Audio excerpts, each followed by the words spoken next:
Hola, mi nombre es John Jairo Báez Medina, soy alumno de la licenciatura en Derecho modalidad a distancia en la Benemérita Universidad Autónoma de Puebla, con matrícula 2021-19659. En este video presentaré el análisis jurídico de un caso en materia mercantil enfocado en la generación de alternativas de solución de controversias. A lo largo de la exposición abordaré los datos generales del caso, sus elementos, características y circunstancias, así como el marco jurídico aplicable, y finalmente explicaré las alternativas de solución más viables con fundamento en la legislación mexicana vigente. Bien, para comenzar, es importante contextualizar el caso. Nos encontramos ante un conflicto entre dos socios, Fernando Quirós y Julián Doher, quienes constituyeron una sociedad mercantil bajo la figura de sociedad en nombre colectivo denominada Fertilizantes FEJU SNC el día 30 de marzo del 2019. El objeto de la sociedad era la comercialización de fertilizantes. Desde el inicio, ambos socios acordaron funciones específicas. Fernando se encargaría de cubrir gastos operativos como la renta del local, servicios y bienes muebles necesarios para el funcionamiento del negocio, mientras que Julián aportaría el capital necesario para la adquisición del producto principal, que eran fertilizantes. Además, dentro del acta constitutiva de la sociedad se estableció una cláusula muy relevante. En caso de conflicto, ambas partes aceptaban someterse a un procedimiento arbitral. Después de aproximadamente 3 años de operación y debido a las afectaciones económicas derivadas de la pandemia, ambos socios decidieron disolver la sociedad de común acuerdo. Sin embargo, el conflicto surge al momento de repartir los bienes. Julián sostiene que el fertilizante existente le pertenece, ya que él lo compró con su propio dinero, respaldando dicha afirmación con facturas a su nombre. Por otro lado, Fernando argumenta que dicho producto forma parte del patrimonio de la sociedad y que por tanto debe repartirse de manera equitativa, considerando también que él realizó aportaciones constantes durante toda la vida de la sociedad, como el pago de la renta, servicios y logística. Este desacuerdo da origen a un conflicto jurídico de carácter mercantil, específicamente relacionado con la liquidación del patrimonio social.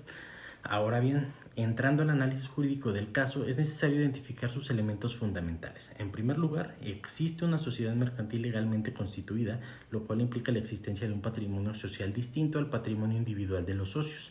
En segundo lugar, se identifican aportaciones diferenciadas, ya que cada socio contribuyó de manera distinta al funcionamiento del negocio, uno mediante capital económico y otro mediante infraestructura y operación. En tercer lugar, existe un conflicto respecto a la naturaleza jurídica de los bienes, específicamente si el fertilizante forma parte del patrimonio social o si pertenece exclusivamente a uno de los socios. Y también se identifica la existencia de medios de pruebas, como las facturas presentadas por Julián, lo cual introduce un elemento probatorio relevante, aunque no necesariamente determinante en términos jurídicos. Y finalmente, un elemento clave en la existencia es la existencia de una cláusula arbitral, lo que significa que las partes previamente acordaron someter sus controversias a un procedimiento de arbitraje. En cuanto a las características del caso, se trata de un conflicto de naturaleza patrimonial que surge en la etapa de disolución de la sociedad y que involucra la interpretación de las aportaciones realizadas por los socios y su integración al patrimonio social.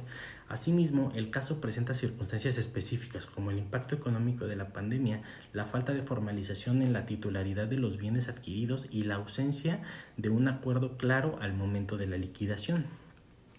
En relación con el marco jurídico aplicable, resulta fundamental acudir al Código de Comercio, particularmente a su título cuarto, artículos 1415 al 1480, que regulan el arbitraje comercial. El artículo 1415 establece que dichas disposiciones regulan el arbitraje comercial tanto nacional como internacional.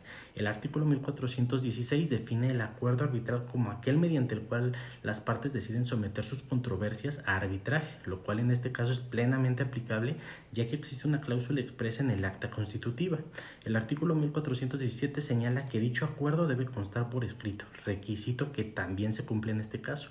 Por su parte, el artículo 1432 establece que el tribunal arbitral tiene la facultad de decidir sobre su propia competencia, lo cual incluye la validez del acuerdo arbitral. El artículo 1433 reconoce la libertad de las partes para establecer el procedimiento arbitral, lo que permite un proceso más flexible. El artículo 1446 dispone que el laudo arbitral debe constar por escrito, mientras que el artículo 1461 establece que dicho laudo será obligatorio para las partes. Además, resulta aplicable el artículo 17 constitucional, que reconoce los medios alternativos de solución de controversias como mecanismos válidos para resolver conflictos. Desde el punto de vista jurídico, el problema central radica en determinar si los bienes adquiridos durante la operación de la sociedad, aunque estén a nombre de uno de los socios, forman parte del patrimonio social. En términos generales del derecho mercantil, las aportaciones realizadas para el funcionamiento de la sociedad se integran al patrimonio social independientemente de la titularidad formal de los documentos, siempre que se acredite su destino al objeto social. Finalmente, en cuanto a las alternativas de solución del conflicto, se identifican principalmente dos vías. La primera es el arbitraje, que constituye la opción más sólida jurídicamente, debido a que existe una cláusula arbitral previamente pactada. En este caso, un tribunal arbitral resolvería de la controversia y emitiría un laudo obligatorio conforme a lo establecido en el artículo 1461 del Código de Comercio. La segunda alternativa es la mediación, que representa un mecanismo autocompositivo en el cual las partes pueden llegar a un acuerdo de manera voluntaria con la ayuda de un tercero imparcial, evitando así un procedimiento más formal. En términos prácticos, lo más recomendable sería intentar primero una mediación y, en caso de no llegar a un acuerdo, proceder conforme al arbitraje pactado. En conclusión, este caso refleja la importancia de establecer con claridad las condiciones de aportación y distribución dentro de una sociedad mercantil, así como la relevancia de los medios alternativos de solución de controversia.